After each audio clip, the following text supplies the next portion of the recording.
জয় গুরু। আজকের আমরা এই ভিডিওতে একটা এমন বিষয় নিয়ে শুনবো যেটা আমাদের প্রত্যেকেরই জানা দরকার।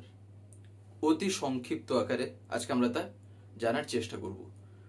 ইষ্টভৃতির মন্ত্র কতবার করে আমাদের বলা দরকার, কিংবা ইষ্টভৃতির মন্ত্রটা আমরা যেটা প্রত্যেক দিন যখন ভোরবেলা হোক বা ব্রাহ্ম মুহূর্তে হোক বা আমরা যখনই করে থাকি না কেন, সে সময় দেখবেন আমাদের করাটা কিছু কিছু ক্ষেত্রে না যান্ত্রিক ভাবে হয়ে যায়।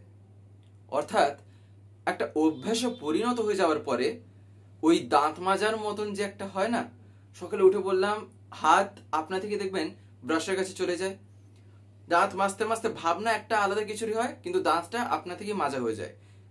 তো এটা একটা অভ্যাসের যেহেতু ব্যাপার, ইষ্টভৃতিটাও একটা কিছুটা ওই রকম ভাবে তখন অভ্যাসে পরিণত হয়ে যায়। কিন্তু আমাদের করার ক্ষেত্রে তো লক্ষ্য রাখা চাই। পরম পূজ্যপাদ শ্রী আচার্যদেব তাই এই সম্বন্ধে একটা কথা বলেছিলেন। তা কি জানেন? এটা আমি এই কারণে বলতে পারছি, এই কারণে আমি এটা বলছি, তার কারণ যখন আমি দীক্ষা নিই তার কাছ থেকে, অর্থাৎ পরম পূজ্যপাদ শ্রী আচার্যদেব যখন দীক্ষা দিয়েছিলেন, দীক্ষা দেওয়ার পরে তিনি কয়েকটা জিনিস বোঝাচ্ছিলেন। মিনিমাম যে জিনিসগুলি সেগুলি তখন তিনি জাস্ট এলাবোরেট করে দিলেন কয়েকটা মিনিটের মধ্যেই। তার মধ্যেই একটা জায়গায় আচার্যদেব বলছেন, আমাদের ইষ্টভৃতি করার সময় আমরা একবার মন্ত্রটা কিন্তু বলে থাকি, কিন্তু সেই সময় দেখবেন কিছু কিছু ক্ষেত্রে আমাদের মনটা ঘুমের ঘোরে থাকে, তাতেই আচ্ছন্ন থাকে। এবারে সেই ক্ষেত্রে কি হয়, আমাদের ভুল ভ্রান্তি একটু হয়ে যেতে পারে। মন্ত্র একটা আছে, আমি বলে ফেললাম আরেকটা, অর্থাৎ শব্দের এদিক ওদিক হয়ে গেল, শব্দটাই থাকলো না, এমনও হয়ে যেতে পারে। ভুল হতেই পারে, তাই নয় কি?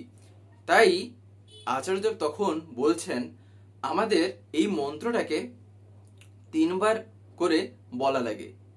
ইষ্টভৃতির মন্ত্র, এই কথাটা ভালো করে কিন্তু আমাদের শুনে রাখা লাগে। ইষ্টভৃতির মন্ত্রটা আমরা যেন 3 বার করে বলি। অর্থাৎ যখন আমরা হাতে অর্ঘ্যটা নিই, অর্ঘ্যটা নেওয়ার পরে আমরা কি বলে থাকি? জীব জগৎ জীবন কারণ করুণাময় স্বামী, তোমার দয়ায় লোভেছি জনম, সকলই পেয়েছি আমি। আজি এ প্রভাতে কর্মারম্ভে, তোমারই ভোগের লাগি, ইষ্টভৃতির অর্ঘ্য দিতেছি, শ্রী চরণে কৃপা মাগি। এই মন্ত্রটা একবার বলেই হাত থেকে অর্ঘ্যটা নিয়ে যেন আমরা না রাখি।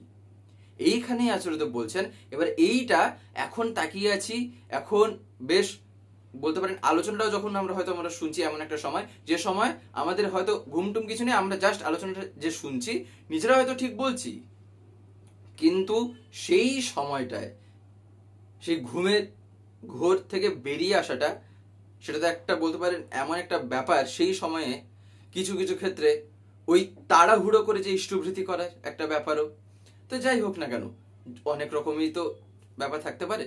তো এই কথাটাকেই আমাদের কিন্তু একটু মেনটেন করে চলা লাগে। কিছু না হলেও এই কারণে হয়তো তিনি যেটা বলেছেন, এই যে 3 বার করে বলাটা, এর নানান রকম যুক্তি থাকতে পারে, বিভিন্ন আঙ্গিকে যুক্তি থাকতে পারে। তার ভিতর থেকে একটা যেটা, তা কি জানেন? তা হচ্ছে হলো আমাদের করায় হয়তো বলতে গিয়ে বাই চান্স যদি প্রথমবারের বার একটু এদিক ওদিক হয়ে যায়, কিছু না হলেও যেন দ্বিতীয়বারটা ঠিক থাকে, কিছু না যেন তৃতীয়বারের বার ঠিক হয়, তাই না?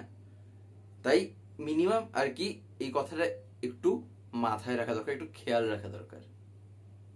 যাই হোক, পরমপিতার রাঙা রাতুল চরণে আমি আপনাদের প্রতি প্রত্যেকের জন্যই সুস্থ, স্বাস্থ্য, সুদীর্ঘ ও ইষ্টোচ্ছল জীবন প্রার্থনা করে আজকের এই আলোচনাটি এখানেই শেষ করছি। জয় গুরু।